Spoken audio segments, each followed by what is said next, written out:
Le tribunal en tirera Non, c'est que je ne connais pas cette personne. Ok. Je veux savoir. Comment cela est-il possible? Je suis au PM3 et que je viole quelqu'un qui est jusqu'au stade du 28 septembre. Est-il possible? Non. Mon colonel, c'est vous qui dites, c'est vous qui avez dit que vous étiez au violon. Moi, oui, mais c'est ce que je suis en train de dire. Donc le PV est là, il est disponible. Vous pouvez prendre connaissance. C'est le pool des juges d'instruction qui ont écrit. Non, okay. Ils ne m'ont jamais posé cette question. Ils ne m'ont jamais posé cette question. D'accord. La question qui m'a été posée, c'est... S'il vous plaît, maître, si vous avez le procès verbal, vous pouvez nous lire cette partie? Oui, je peux lire cette partie.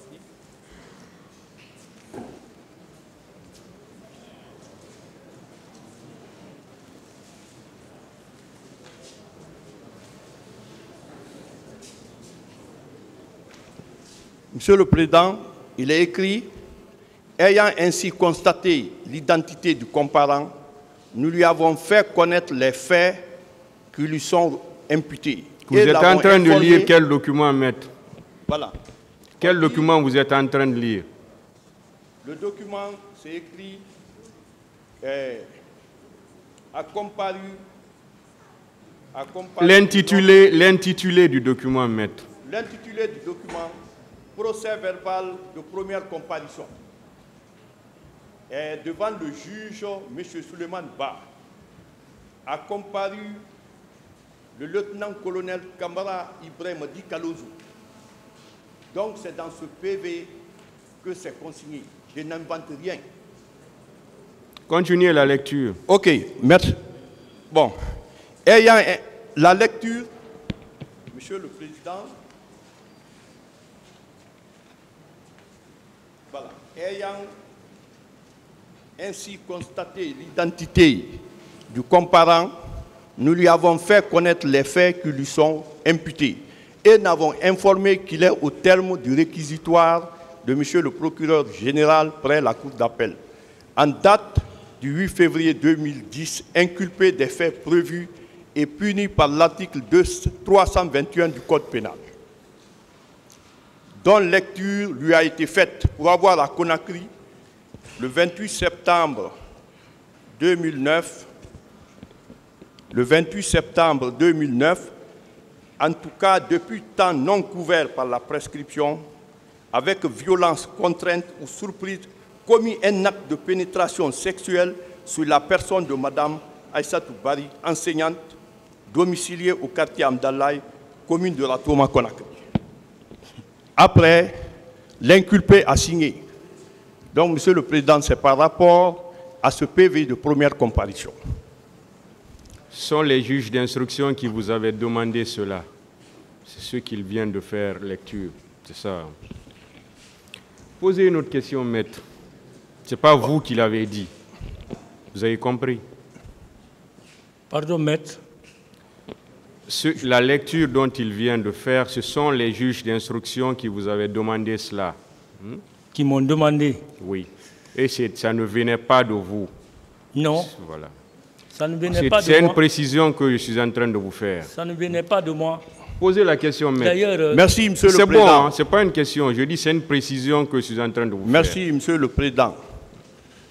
Monsieur Kalonzo, Monsieur Ibrahim Kamara Di Kalonzo, je veux savoir l'effectif des services spéciaux chargés de l'antidrogue et de la criminalité. Quel est l'effectif de votre unité? Je reprends encore, je dis que je ne peux dénombrer, n'est-ce pas, le nombre de personnel là-bas. Donc vous ne connaissez pas l'effectif? Non. Ok. Je veux savoir quelle fonction vous avez exercée au niveau de ce secrétariat d'État. J'étais simple agent. Vous étiez simple agent? Oui. Mon colonel, vous avez dit que vous étiez enfermé du 3 août. Enfermé où? Laissez-le finir. Voilà. Du 3 août au 6 novembre 2009. Et que vous n'avez pas été au stade. Je veux savoir, la liberté qu'on vous avait accordée après le 28 septembre, vous n'avez pas été au camp Alpha Yaya? La nuit du 5. La nuit du 5. Vous avez été au camp Alpha Yaya? J'ai dit la nuit du 5, comment on appelle, le colonel Tamba Gabriel Yawara est venu me prendre et on s'est rendu au camp Alpha Yaya Diallo. Maintenant, au camp, est-ce que vous avez vu des femmes? Je n'ai vu aucune femme là-bas. Vous n'avez vu aucune femme? J'ai dit, je suis sorti un mois après l'événement. Je n'ai vu personne là-bas. Maintenant, je veux savoir, oui. Vous, Kalonzo, qui est renvoyé devant le tribunal criminel, est-ce que vous êtes renvoyé ici par hasard?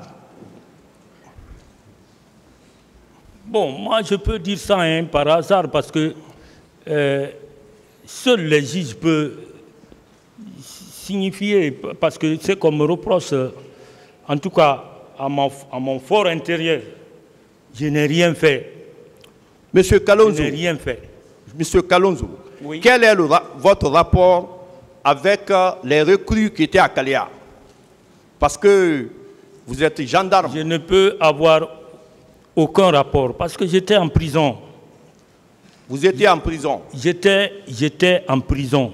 Est-ce que vous êtes prêt à produire l'acte fait par le commandant du PM3 pour dire que du 3 août au 6 novembre 2009, vous étiez en prison, l'acte?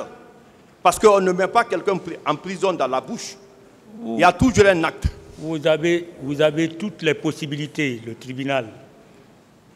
Toutes les possibilités. Vous pouvez les mettre en demeure de vous produire ces trucs si ils en ont. Est-ce que vous connaissez le chef d'état-major François Biavogui, chef d'état-major adjoint? Il a été mon chef. Quel était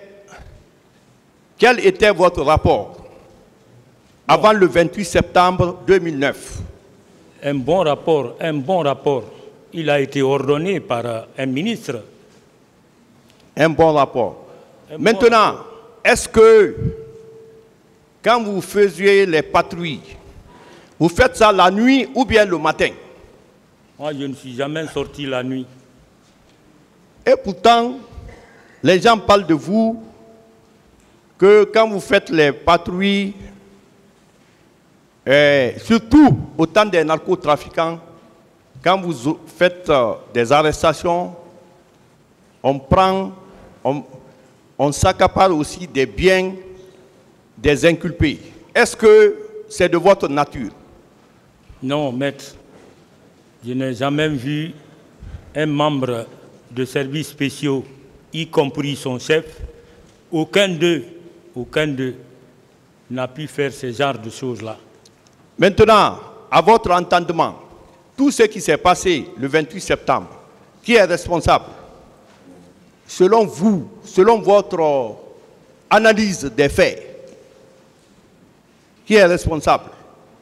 Ah, bon, moi je ne peux dire telle personne qui sont responsables. Vous êtes là, spécialiste, recherchez et puis vous allez trouver.